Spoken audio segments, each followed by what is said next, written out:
정수성 동지 구축함 진수기념식 준비가 완료됐습니다.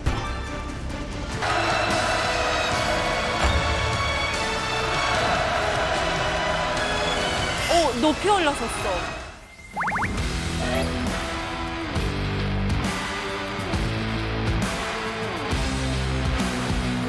와.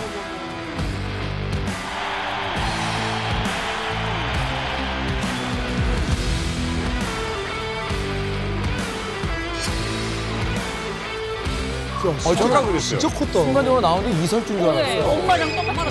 다들 착각을 했어요. 이게 반박이냐. 주회입니다. 사실 전날 행사의 영상을 보면요. 거의 주회 공주님의 브이로그 같아요.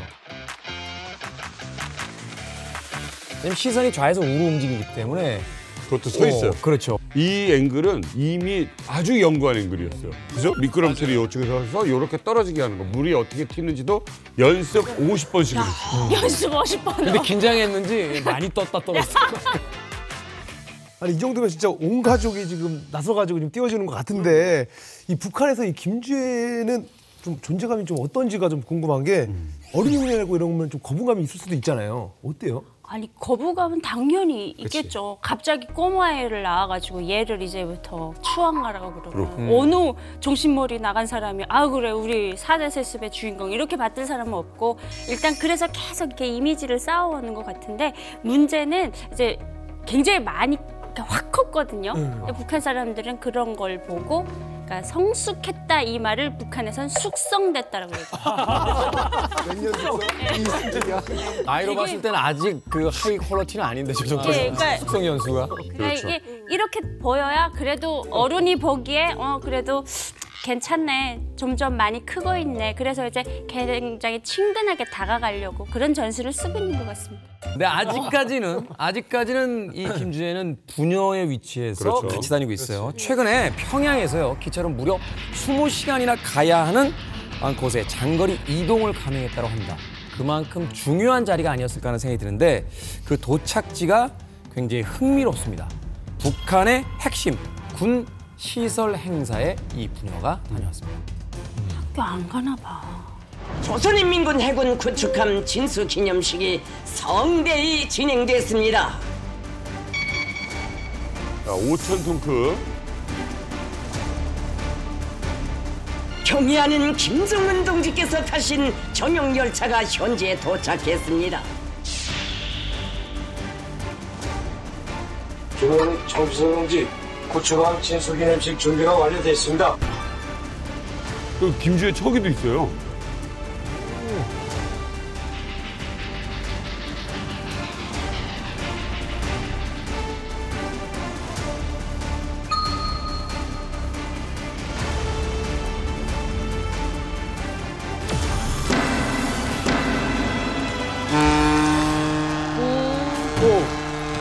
선생님. 저걸 왜 따라해? 그러니까 전 서양의 전통 아닌가요?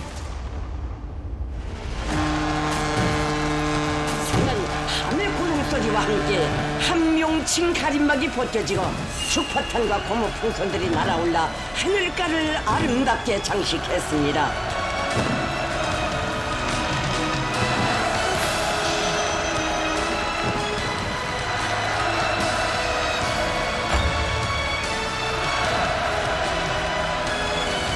높이 올라섰어. 계단도 위에 있는데 네. 그대로 내버려요.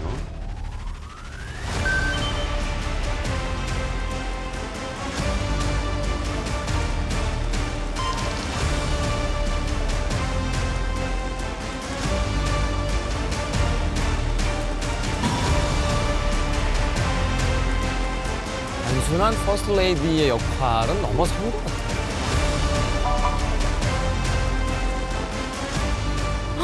아 완전 흐트러지지 않고 딱 서 있네.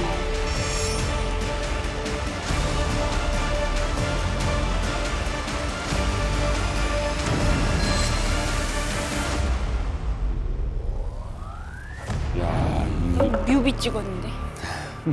이게 사실은 심상치 않아요. 북한 김정은이 원상 갈마주고 앞서 봤던 그것과 함께 올해 가장 김정은의 어떤 신경을 사로잡은 하나를 꼽자면 바로 이겁니다. 5,000톤급 신형 북한의 구축함 이른바 강건호의 진수식이 지난 6월 10일에 있었습니다. 네. 역시나 그 김정은이 공을 들였던 현장이니만큼 김주애가 퍼스트 레이디로서 대동을 했죠. 그런데 우리가 1차, 2차 연평해전이 있었잖아요. 그렇죠. 서해에서 북한이 작정하고 먼저 우리를 기습 공격했던 거예요. 둘 다. 근데 1차 연평해전도 2차 연평해전도 모두 우리 해군의 승리로 끝났습니다. 북한이 왜 패배한 줄 아세요? 원래 이 함정 간의 공격 때는 필승의 법칙이 있어요. 먼저 때린 놈이 이겨요. 유리해요. 그렇지. 당하는 사람 입장에서는 무방비일 수밖에 없어요. 그럼요. 근데 1차, 2차 모두 다 북한이 기습적으로 의도적으로 우리에게 먼저 선행 공격을 감행한 거예요. 그럼에도 불구하고 다 졌다는 거예요. 왜? 북한에는 우리 해군의 구축함에 비해서 형편없는 배들이 있었거든요. 그게 늘 북한 해군의 아킬레스건이었어요. 네. 잠수함이 있으면 뭐예요? 해 수면 위에서 교전을 할 때 구축함 전력이 딸리니까. 그걸 유일하게 해소할 수 있는 북한의 전력이 바로 이 신형 5,000톤급 구축함인 거예요. 그러니까 북한 김정은 입장에서는 수건 사업인 거죠. 북한 해군의 현대화의 가장 중요한 퍼즐이 이날 맞춰지는 거죠. 네. 그때 누구를 대동했냐면 역시나 김주애를 대동한 거예요. 그런데 이날 진수식 영상이 공개됐는데 깜짝 놀랄 만한 장면 하나가 포착이 됐습니다. 뭐예요? 아, 김주애가 과거와는 달리, 그러니까 작년과는 달리 후계자 수업을 받고 있구나 라는 판단을 할 만한 장면이 아주 짧게 스쳐갔어요. 어디? 자, 뭐였냐면 어디? 조춘용 당 비서가 김정은의 전용 열차에 이제 행사 보고를 위해서 싹 따라 들어가죠. 맞아요. 그럼 뒤에서 카메라가 흔들림 없이 스테디캄이 쫙 따라 밀고 들어가잖아요. 흘러오랬어요. 밀고 들어가잖아요. 그런데 김주애가 간부들과 함께 같은 테이블에 앉아 있었던 거예요. 이게 뭐가 달라요, 기자님? 묻는다면 맞아. 지난 4월과 이번 6월 진수식 모습 두 개를 제가 한번 준비했습니다. 두 장의 사진을 함께 보시죠. 아, 이땐 자, 지난 4월 진수식 때는 열차에 들어갔는데 김정은 옆에, 그러니까 아빠 따라온 딸내미 아이. 그 모습이었어요. 근데 이번 강건호 진수식 때 모습 볼까요? 보세요. 상석이야. 그러니까 아버지 옆에 있긴 했지만 김주애가 군 간부들과 함께 나란히 테이블에 앉아서 무언가 얘기하고 있는 모습을 봤을 때 이건 북한이 공식적으로 김주애에게 아버지가 하는 이 주요 행사 때마다 곳곳에서 후기자 수업을 하고 있구나 다 이거. 라는 대목이고요. 아까 수혜 씨가 영상 나가는 동안 저한테 아니, 주애는 학교 안 다녀요? 라고 물어봤어요. 주애는요 학교에 안 다녀요. 후기자 수업을 받고 있다면 학교에 가는 게 아니라 후계자 수업에 필요한 과목의 선생님들이 와서 김주애에게 교습을 하겠죠. 지금 저는 되게 충격받은 게 김주애가 채찍근에 있는데 왼쪽에 보면은 한 사람 앉고 자리 의자 3개가 비어있고 그다음에 앉아요. 이게 서열에 대해서 얼마나 중요시하는지를 알았어. 그러니까 급이 안 되면 이 세 자리를 비워서라도 이 사람이 일리 가는 일도 없어. 이게 되게 무서운 거예요. 그러니까 북한에서 의미 없는 자리 배치는 없는 거예요. 아예. 그렇죠. 의도가 있는. 그러니까 그 와. 김주애 맞은편에 앉아 있는 게 이제 새로 해군 사령관이 된 이제 박광섭이고요. 국방상이 바로 옆에 앉아 있어요. 노광철이가. 그리고 그 옆에 군수 관련해서 총괄하는 이제 김정식 군수공업부 제1부부장이 앉아 있는 거죠. 핵심들이 앉아 있는 그 자리에 김주애가 더 상석에 앉아 있다는 거는 이제 군부에 대한 어떤 뭐 장악력이라고까지 그러긴 좀 복잡하지만 정책 관여의 폭을 군부 쪽으로도 넓혀가고 있다 이런 건데 이게 왜 중요하냐면 과거에 김정은이 후계자 시절에 가장 먼저 한 게 뭐냐면 일선에 있는 사단장들, 군의 핵심이 김정은에 대한 충성 맹세를 했다는 거예요. 그리고 김정은이 전방사단에 가가지고 이제 군부를 돌아보면서 군에 대한 어떤 결집 이런 거를 가장 먼저 했다는 거거든요. 지금은 물론 아버지인 김정은이 확고히 장악하고 있는 상황에서 후계 수업을 받는 자리지만 김주애를 김정은이 그런 자리에 앉혔다는 거죠. 이 독재 국가랑 전체주의 국가에서 동상들을 크게 만드는 이유가 뭔지 아세요? 뭐예요? 동상들을 크게 만들면은 밑에서 사람들이 위로 올려다 우러러보고. 맞네요. 그 동상을 위에서 아래로 이렇게 내려보고 맞아요. 이걸 의도적으로 나는 너희를 지배하고 너희는 아예 피지배를 받는다는 걸 약간 무의식적으로 보여주거든요. 네. 이런 걸 종합적으로 봤을 때 이번에 그 강건호 진수식 때 굉장히 충격적인 장면이 하나 나왔는데 일단 보시죠. 이제 배의 갑판에 오르는 장면이기는 하지만 네. 김주애가 김정은보다 위에 있는 장면이 나옵니다. 계단 위에 있어요. 계단 위에. 그러니까 이게 공식적인 매체에 나갔다는 것을 이거를 김정은이 오케이 했다는 거거든요. 오케이 했다는. 그 말은 뭐냐면 지금은 아니지만 차기 지도자가 누군가라는 걸 지금 암시적으로 보여주는 상징적인 사진이 아닌가라고 우리가 분석을 할 수가 있는 거죠. 다른 사람이 저기 서 있어 봐요. 의도한 거. 딸을 너무나도 그래서 여기에도 무슨 가장 사랑하는 따님이라는 표현을 쓰지 않았습니까? 그러니까요. 예. 김주애가 아닌 말하자면 다른 그 수행원이 저렇게 서 있었으면 과연 저 사진을 안 내보내죠. 그건 절대 안 내보내죠. 절대 안 되죠. 수행원은. 그 이야기 딸이기 때문에. 예, 딸이기 때문에. 그러니까 안될것 그만큼 같아. 자기 딸인 주애만큼은 자기보다 높게 이렇게 화면상으로 보여줘도 괜찮아. 괜찮다. 내 라고 하는 딸이니까 뭐 해든 좋거든요. 또 이제 제가 또 놀란 거는 저날 또 김주애가 되게 좀 세련되고 좀 성숙하게 좀 입고 나왔더라고요. 숙성되게. 맞아요. 그 김주애. 입고 나왔는데 절대 누가 봐도 10대처럼 보이진 않아요. 맞아요. 그런 김주의 위치만큼 이번에 좀 눈길이 갔던 게 그런 하얀색 투피스 입고 나왔던 게 되게 눈길이 갔거든요. 그래서 그 예전에는 편한 패딩 점퍼에 머리도 막 그냥 대충 묶고 나왔거든요. 근데 이번에 진수식에서는 그래도 이제 리설주의 모습과 비슷하게 아주 세련되게 옷을 입고 나왔어요. 그리고 또 진수식이 열린 나진에서 평양까지 이동하는데 기차 시간이 무려 한 20시간 넘게 걸리거든요. 근데 정말 그 김주애가 화려하게 하고 나타났어요. 이거는 전담 스타일리스트가 있어야 가능하다고 생각을 해요. 네. 그렇죠. 그러니까 이게 모든 그 정치인들은 뭐 어느 나라를 마찬가지고 단지 이미지 메이킹을 하잖아요. 넥타이 색깔, 넥타이 색깔 다. 뭐 다. 그러니까 이미지 정치를 하는데 특히 히틀러 같은 경우에는 이 손동작 이거 하나 이 사진 내보내기 위해 가지고 수백 장의 사진을 찍었어요. 그래서 요 동작을 했을 때 굉장히 그 큰 의미를 부여한다면 요것만 내보내고 이런 식으로. 당연히 뭐 아시다시피 김정은 같은 경우에도 그 처음에 자기 그 카리스마가 없을 때 자기 할아버지 김일성의 이미지를 카피하기 위해서 김일성과 똑같이 옷을 입고 머리도 자르고 맞아요. 했잖아요. 그리고 이제 어떤 분들은 계속 이제 그 딸을 너무 사랑해서라고 얘기하는데 제가 만약 아빠라고 하면은 딸을 진짜 사랑하면 안 데리고 안 데리고 가요. 가야지. 20시간 기차를 왜 태워? 넌 평양에 있으라고 하지. 김주애가 처음에 아버지 손 잡고 나왔을 때는 뭐 미사일 발사장 이런 거 가면 우리 당국이 파악한 거 미사일 발사 시간이 새벽 5시 반이에요. 그 다음날 사진이 이제 공개돼요.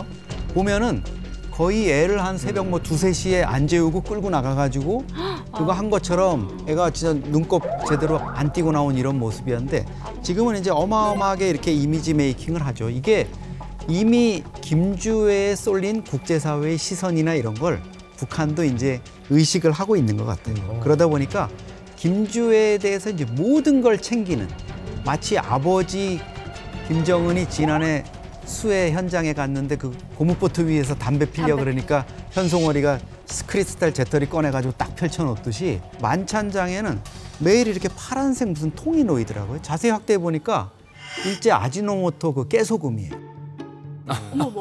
깨소금 유명해요. 저게 뭐 디테일하다. 이게 저 노란데 뭐라고 써 있냐면 삶은 달걀 이런데 같이 먹으면 맛있다거든요. 우리식으로 얘기하면 이제 맛소금 같은 거잖아요. 김주애의 입맛에 맞게 지금 얘가 어디 뭐 원산이든 나진이든 어디 가서 밥을 먹든 그 앞에는 저 깨소금병이 대박이다. 일제가 놓이는 거예요. 진짜 대단하시다. 진짜 그거예요? 대단한 거야. 맞네. 완전. 맞아요.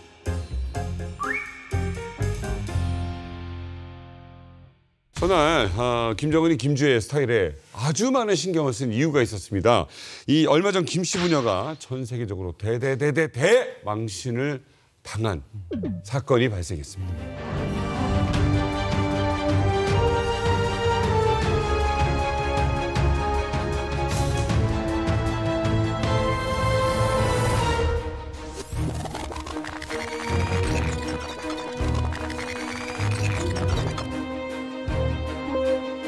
남부조선. 자, 최현호.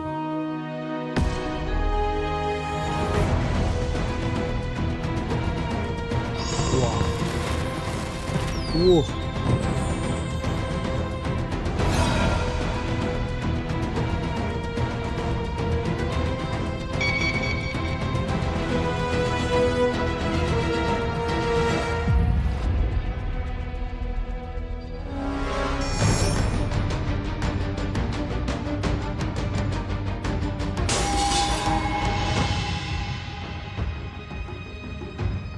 구축함 진수 과정에 엄중한 사고가 발생했습니다.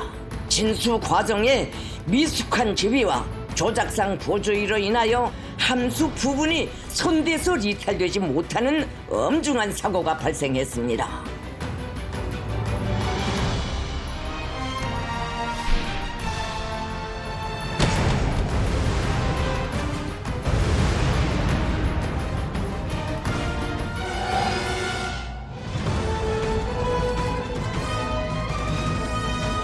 원래 공개할 북한이 아니거든요, 이런 거. 참 귀한 사진이에요. 저런 장면은 본 적이 없어서.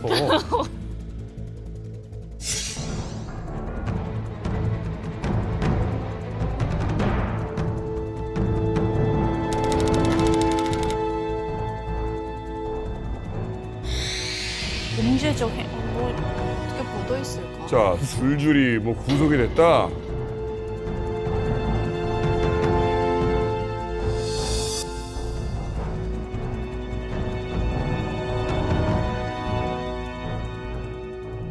근데 뭐 어떻게 시간을 그렇게 짧게 주고 진수식이라는 게 얼마나 중요한 문제입니까? 그리고 뭐 전 세계 위성이 다 떠 있을 텐데 옆으로는 자고 있습니다.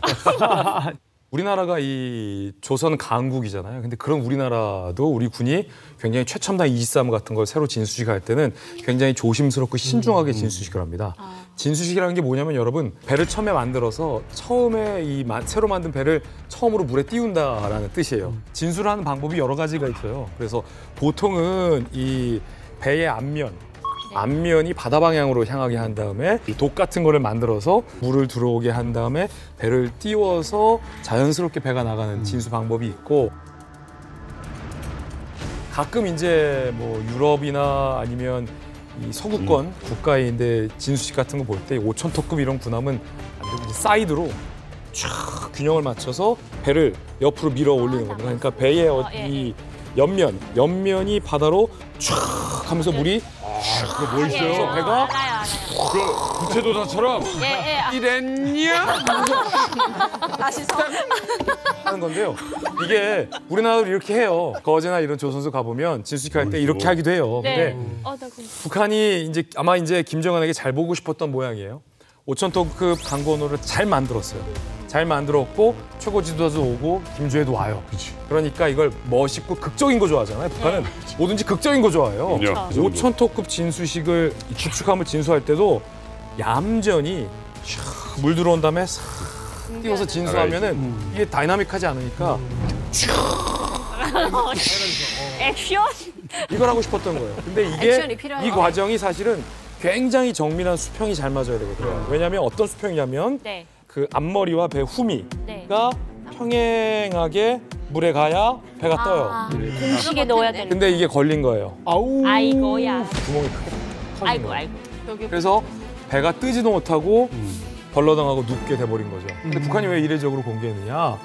이걸 다 한국과 미국과 일본의 정보당국이 위성으로 다 보고 있었어요.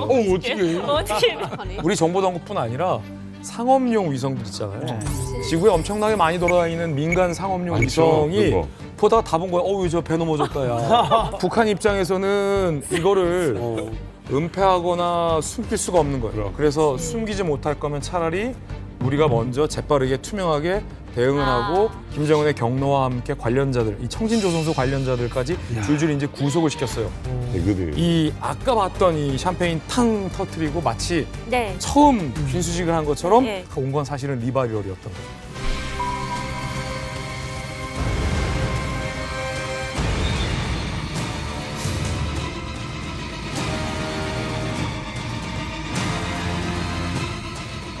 제가 알고 있기에는 총진조선소가 시설이 굉장히 열악합니다. 열악하지. 그러니까 이제 최연호, 구축함 최연호를 진수한 곳이 소해에 있는 남포조선소거든요. 남포조선소에는 도쿠라는 시설이 있습니다.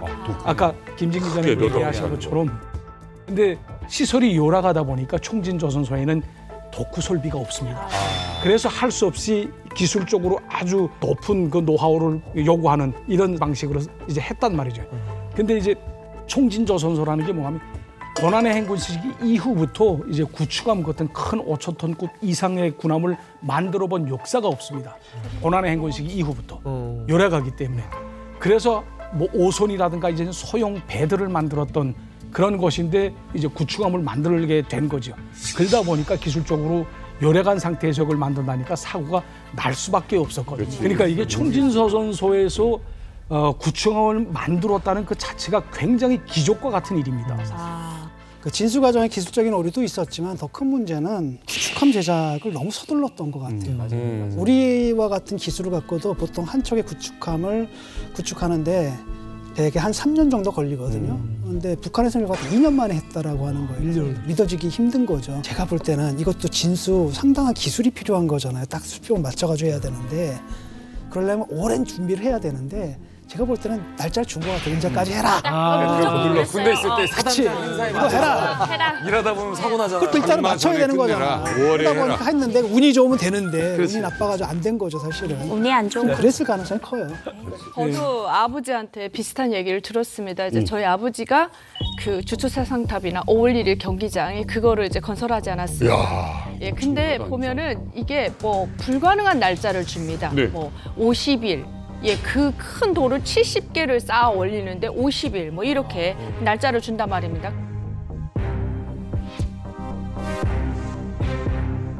이거를 뭐 다른 정상적인 국가들에서는 몇 년을 걸쳐서 예, 건설할 것을 뭐 50일, 40일 이런 식으로 속도전식으로 밀어붙이는 나라니까 예, 불가능을 가능으로 만들지 않을까 예, 생각합니다.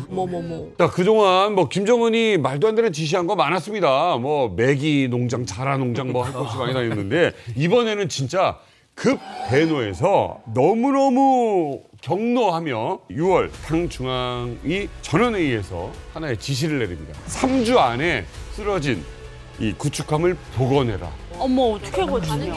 3주 안에. 이게 가능하냐? 북한은 가능하죠. 그 사고 이후 위성 사진을 봤거든요. 근데 위성 사진에서 강건호 주변에 풍선으로 보이는 물체들이 포착이 된 거예요. 저기 보세요. 앞머리 걸린 거 봐. 우와. 저 세울 방법이 없으니까 풍선을 띄워가지고. 풍선이에요? 네, 풍선의 부력을 이용해가지고 띄운 거죠. 그래서 외신에서는 뭐라 그러냐면 영화 픽사 영화 업이라고 있죠. 집 풍선을 달고 날아가는 거. 그걸 연상시키면서 전례 없는 회수 방식이다 이렇게 말을 했습니다. 일단은 풍선의 부력을 이용해서 띄워놓은 다음에 아마도 인력을 사용했을 것 같아요. 근데 이제 5,000톤이거든요. 5,000톤이면 5,000톤 인력이요? 일단은 물속에 침수가 됐지 않습니까? 그 부분들을 끌어내는 겁니다. 근데 이게 누워 있는 거잖아요. 네. 누워 있는 거니까 세워야 된단 말이죠. 세우는 건 인력으로 할 수밖에 없는 근데 거죠. 실제로 밧줄을 걸어가지고 맞아요. 끌어서 세웠어요. 그 위성을 다 찍었는데 대형 밧줄을 걸어가지고 수많은 사람들이 달라붙어서 끄는 모습이 포착이 됐어요. 자세히 보면 그 빠지선도 있었고요. 크레인 비슷한 것도 있었고 사람이 밧줄을 연결해서 그 결정적인 이 수평 잡는 것, 그러니까 수평 잡는 정도. 그러니까 미세 조정을 해야 되잖아요. 미세 조정을 사람들이 했어요. 거기서 잘못 들어 올렸다가 수평 안 맞으면 반대방으로 또 엄마야, 또. 그러면 이쪽 빵꾸 난 거 저쪽도 빵꾸 나면 있겠는데. 큰일 나는 거예요. 그런 게 개근데.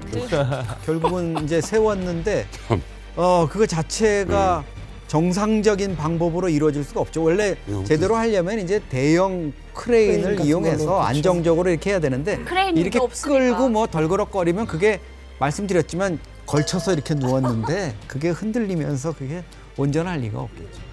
그동안에 북한은 1,600톤급 뭐 압록강급 요 정도 만든 게 최고거든요.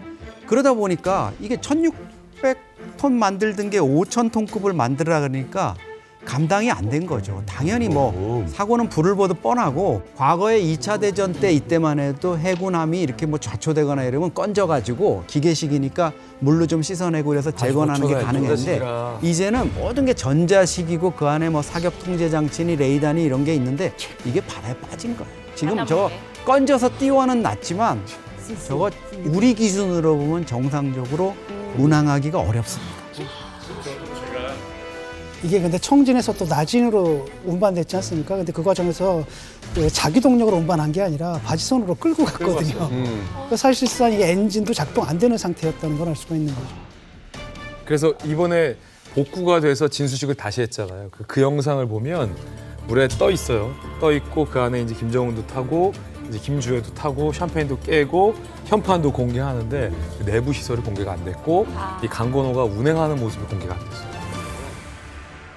자, 진수식 영상 한번 다시 보시겠습니다. 이제 이야기를 듣고 나니까 제대로 한번 보고 싶네요. 자, 나진 조선소. 그러니까 청진에서 나진을 옮긴 거예요. 도크가 여기는 이제 있거든요. 드라이 도크가 있으니까 이리로 옮겨서. 이게 아까 걔예요? 예, 아까 넘어지네. 예. 빠지네. 넘어지네. 뭔가 허술해 보이는데. 김웅 청지서 동지 고추방 진수기념식 준비가 완료됐습니다. 이래서 다시. 아, 웃는 게 아닌데.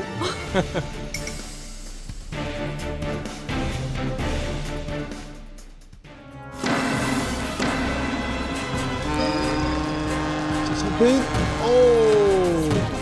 또 구멍. 또 구멍이.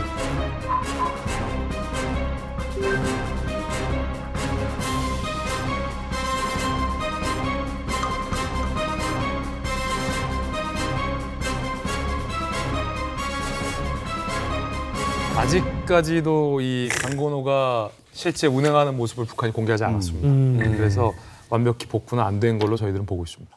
아니, 김주애는 어땠을까? 이렇게 3주 만에 막 다시 그 일어선 거 보면서 와, 기적이다. 우리 아버지 짱이네. 세월하니까 세월. 뭐 그 어린 나이지만 알 거 다 알기 때문에 그냥 그렇게 생각하는 거예요. 근데 저도 보면은 저희 할아버지가 비행사였어요. 근데 할아버지가 이렇게 초콜릿을 계속 가지고 오셨어요. 근데 할아버지가 생각을 하는 게 본인이 초콜릿을 가져오고 초콜릿을 드시니까 전 국민이 다 초콜릿만 먹고 사는 줄 알더라고요. 그러니까 저는 김주애도 당연하게 자기 아빠가 저렇게 세우라면 세우라, 뭐 세워지고 하니까 나도 그냥 그렇게 하겠다. 나도 이렇게 하고 이게 당연한 거구나라는 생각을 할 것 같아요. 자, 지금까지요. 이게 다 살펴본 것도 아닙니다. 지금 몇 가지 사건만 봐도 김주애는 벌써 모든 이 행사의 주인공으로 등장을 합니다. 그런데 요즘은요, 이 군 관련 말고도 이 인민들 그 사이에 등장하는 김주애가 나옵니다. 그러니까 이거를 다 후계자 수업의 일환으로 생각하시면 관측하기가 편합니다. 그러니까 이게 후계자로서 필요한 덕목이 뭐냐면 대민 접촉이거든요. 그래서 김정은이 이 대민 행사 때 김주애를 여지없이 데려가갑니다. 예를 들어서 평양 외곽에 이제 화성지구 만세대 살림집 준공식에 가서 평양 시민들과 이제 손잡는 그런 대민 행사에 역시 주애를 데려가기도 합니다. 예전에 주애가 처음에 등장했을 때는 막 이랬어요. 막 옷 만지거나 멍 때리거나 이런 모습이 보였거든요. 근데 지금 모습을 보면 아주 능숙하게 이렇게 주민들과 함께 귓속말로 얘기도 하고 주민들의 손도 잡아주고 주민들이 인사를 하는 걸 여유 있게 응대하는 모습을 보면서 이건 어떻게 이런 행사에 가서 주민을 응대하십시오 라는 후계 구도 수업을 받고 있구나 라는 것을 알 수가 있는 대목인 거죠. 자기 역할에 이제 몰입하기 시작한 거죠. 그러니까 간단한 예로 조선시대 때 격쟁이라는 게 있습니다. 뭐냐면 이제 왕이 이제 민간 시찰을 나갔을 때 그 일반 백성들이 이제 꽹가리를 빠방빠방빠방 치면은 그러면 왕이 불러요. 무슨 일인가? 뭐 전하 뭐 이런 억울한 일이 있습니다. 좀 살려주십시오. 그 문제를 좀 해결하라. 그러니까 격쟁 시스템이라고 하거든요. 이거는 왕만 듣고 왕만 처리를 해야 돼요. 근데 그 왕 옆에 있는 내시가 이거 보내가 무엇이냐? 내 숙청에는요. 너무 잘 어울린다. 그래가지고 만약 지금 보니까 지금 김정은도 지금 고뇌를 듣고 있는 가운데 김주애도 일반 백성들의 민중들의 지금 그 고뇌를 듣고 있지 않습니까? 이건 많은 걸 얘기하고 있는 거예요. 네네. 영도자와 똑같은 급의 후계자다라는 걸 보여주고 있는 거예요. 와, 후계자. 김주애가 그 주민들과 같이 접촉하는 그 모습은 제가 보건대는 아주 철저히 우도됐다고 생각을 합니다. 저희 아버지가 일월부에서 군무를 하지 않았습니까? 군복무. 사실 일반 주민들은 김종훈과 그리고 그 김종훈 일가와 악수를 할 때에는 항상 그 주민들은 소독을 해야 됩니다. 미리? 왜냐하면 건무점이라든가 혹은 선무점이 옮겨질 수 있기 때문에 무조건 소독을 하고든요. 정해진 거예요 지금? 이거 다 매뉴얼입니다. 합니다. 신체 검사. 그러니까 아무나 그 김종훈이하고 또 김주애하고 악수를 못 하거든요. 가까이 얘기까지 해야 되니까. 그래서 이건 철저히 우도됐다라고 보는 게 이제 김주애하고 같이 나갈 때 김종훈이가 알지 않습니까? 그러니까 이제 주민들 만나게 되면 너도 뭐 원수님의 덕분에 이렇게 좋은 집에서 살게 됐으니 정말 행복하겠습니다. 축하합니다. 이런 말이라도 뭐 해보렴. 이렇게 또 시켰을 수도 있지 않겠나라는 그런 합리적인 생각을 한번 해봅니다. 자, 그런데 이제 대민 행사에도 이제 주애를 데려갔죠. 남은 게 뭡니까? 군사, 대민, 외교. 외교적인 행사에서 주애를 데려갑니다. 그러니까 이 철저하게 과목별로 후기자 수업이 이루어지고 있는 겁니다. 외교요? 예. 특히 이제 외교 무대로 김주애의 보폭을 넓히고 있다와 관련된 영상이 하나 입수됐는데 지난 5월 영상인데 러시아 전승절을 맞이해서 평양에 있는 러시아 대사관을 김정은이 찾아간 자리예요. 특히 김정은이 축하 연설을 하면서 러시아와의 굉장히 혈맹을 강조하던 그 자리였습니다. 그 자리에 누굴 데려갔다? 김주애를 데려갔다. 전승절. 아, 여기 딸을 데려가요? 오, 공식 얘기하네. 뒤에 이제 최선희 외무상도 따라가죠. 외교 행사니까.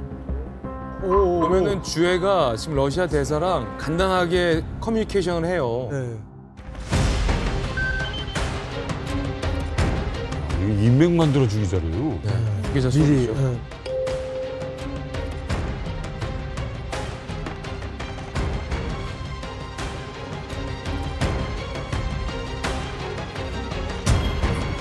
어머, 저 왜 저러냐.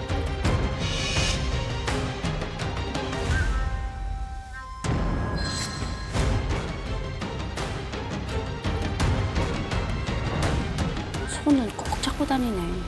그러니까 이 외교 무대기니까 외무상인 최선희 외무상이 뒤에서 이제 보좌를 하는 거죠. 그러니까 아까 원상 갈마지구 관광 때는 가족적인 이벤트니까 리설주가 뒤에서 보좌를 했고, 그다음에 아까 이제 군 행사 관련될 때는 눈에 보이진 않았지만 뭐 김여정이나 아니면 군 수뇌부가 보좌를 했고, 외교 행보니까 최선희 외무상이 딱 달라붙는 거예요. 그러니까 이런 사람들이 다 김주애의 후계자 수업을 하고 있는 이 교수라고 보면 되는 거죠. 쉽게 말해서. 본격적으로 하고 있네. 류영 대사님, 외교관 출신이잖아요. 이게 있나요? 가끔 이런 일이 있을 수 있는 건가요? 네, 예전에 지금 김종일이가 어렸을 때 한 1965년 4월에 김종일이가 김일성과 함께 인도네시아를 방문했던 적이 있습니다. 이게 어떻게 방문했냐면 65년 4월에 수카르노 대통령이 초청에 따라서 김일성이 이제 인도네시아를 방문하거든요. 그때 김종일이가 김일성 종합대학을 금방 졸업하고 당주학위원회에서 사업 시작했던 때입니다. 네. 그러다 나니까 수행원으로서 같이 동행을 했던 적이 있는데 이렇게 외교 무대에 전면에 나서지는 않고 수행원처럼 뒤에서 이렇게 보좌를 해줬거든요. 그리고 또 김종일이는 자기가 살아있을 때까지만 해도 후계자로 이제 낙점이 되기 전까지 자기 자식들을 공식 속상에 절대 데리고 나오지 않았습니다. 그런데 이제 김정은에는 완전히 다르지 않습니까? 딱 포스트 레이디처럼 이제 김주애를 계속 손잡고 계속 나오고 있고, 이건 좀 우리가 좀 남다른 그런 포인트라고 생각합니다. 여기서 또 우리가 주목해야 될 포인트가 뭐냐면은 그 러시아 대사랑 김정은은 한 번 이렇게 포옹하고 끝났잖아요. 근데 김주애는 한 번, 두 번, 세 번 이렇게 포옹했거든요. 뭐 차이가 있어요? 아, 이게 구소련에서 이제 만들어진 그 사회주의법, 그 사회주의식 이제 포옹법인데, 그러니까 원래는 저 구소련에서는 이제 남자들끼리라도 특히 지도자와 지도자는 키스를 해요. 여기다? 볼에다가 뽀뽀 세 번. 실제로 해야지. 남자와 남자가 키스라는 경우도 있어요. 진짜 입술끼리요? 입과 입으로. 그 브레즈네프와 호네커 사이에 진짜 키스라는 유명한 사진이 있어요. 되게 어색할 것 같은데? 어색할 것 같은데? 저기요, 왜 그러십니까? 전화하시죠. 저기요. 교부제로. 제가 아무리 남성 호르몬이 떨어졌어도 건강하게 거부하시는데. 그래가지고 그 동구권에서는 여기 소련식 키스법이라고 해가지고 진짜 오래 뽀뽀하는 거는 진짜 사회주의 지도자와 지도자 사이의 유대 관계를 보여주는 거거든요. 지금 방금 김주애도 이 인사를 했죠? 그렇죠. 이게 별거 아닐 수도 있겠어요. 하지만 이것이 어떻게 보면 다음 4세대 지도자를 우리 러시아가 인정한다는 사인으로도 확대 해석이 가능하다 이거죠. 아니, 근데 단순한 딸이라면 그렇게까지 할 필요가 없는데, 그죠? 이게 뭔가 정치적인 어떤 위치가 있다라는 걸 그런 식으로 이제 표현했다. 저 자리가 이제 그냥 보통 그냥 대사관에 간 게 아니라 러시아가 2차 대전에서 전승을 거둔 그 80주년에 김정은이가 직접 모스크바에 가지를 못했잖아요, 전승전에. 그러니까 그 대신해서 대사관을 찾은 자리에 딸 주애를 데리고 갔다는 게 또 각별한 의미가 있는 거죠.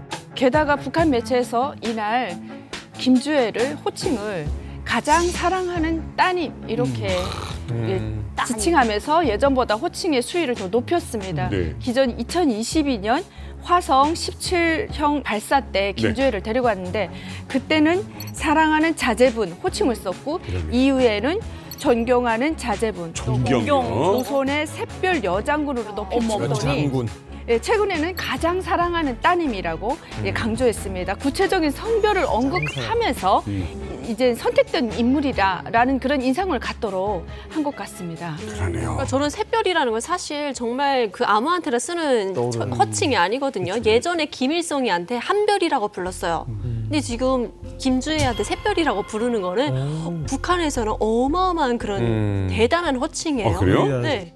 한별 동지라고 불렀어요, 김일성이를. 아니 근데 김주애가 너무 바쁜데요? 진짜 바빠요. 아직 안 끝났어요. 외교 행사가 또 있었는데 뭐냐면 지난 6월 29일에 북러 신조약 체결 1주년을 맞아서 이번에 러시아의 문화부 장관, 그러니까 올가 류비모바 문화부 장관이 북한을 찾아서 접견한 자리가 있었어요. 네. 이번에도 김정은은 어김없이 누굴 데려왔다? 김주애를 데려갔어요. 자, 이 궁금한 건 아까 이제 최순희 외무상을 외교 행사 때 데려가잖아요. 네. 근데 김주애가 아마도 이제 성인이 될 때, 그게 아마 이제 20살이겠죠. 지금 13살이니까 7년 뒤. 7년 뒤에도 외무상은 최선희가 할 가능성이 커요. 그러면 그때는 김정은이 성인이 된 김주애에게 이번엔 네가 나 대신 러시아에 다녀와라. 가서 뭐 예를 들어 뭐 러시아의 푸틴을 만나고 와라. 네. 했을 때 그때 최선희 외무상이 이제 성인이 된 김주애를 보좌해서 아버지 없이 김주애가 단독으로 이제 해외에 외교 순방을 할 날도 곧 한 7년 정도 남았다라고 볼 수 있는 거예요. 어린 김여정이 대한민국에 왔었으니까. 왔었죠. 대통령을 만났으니까.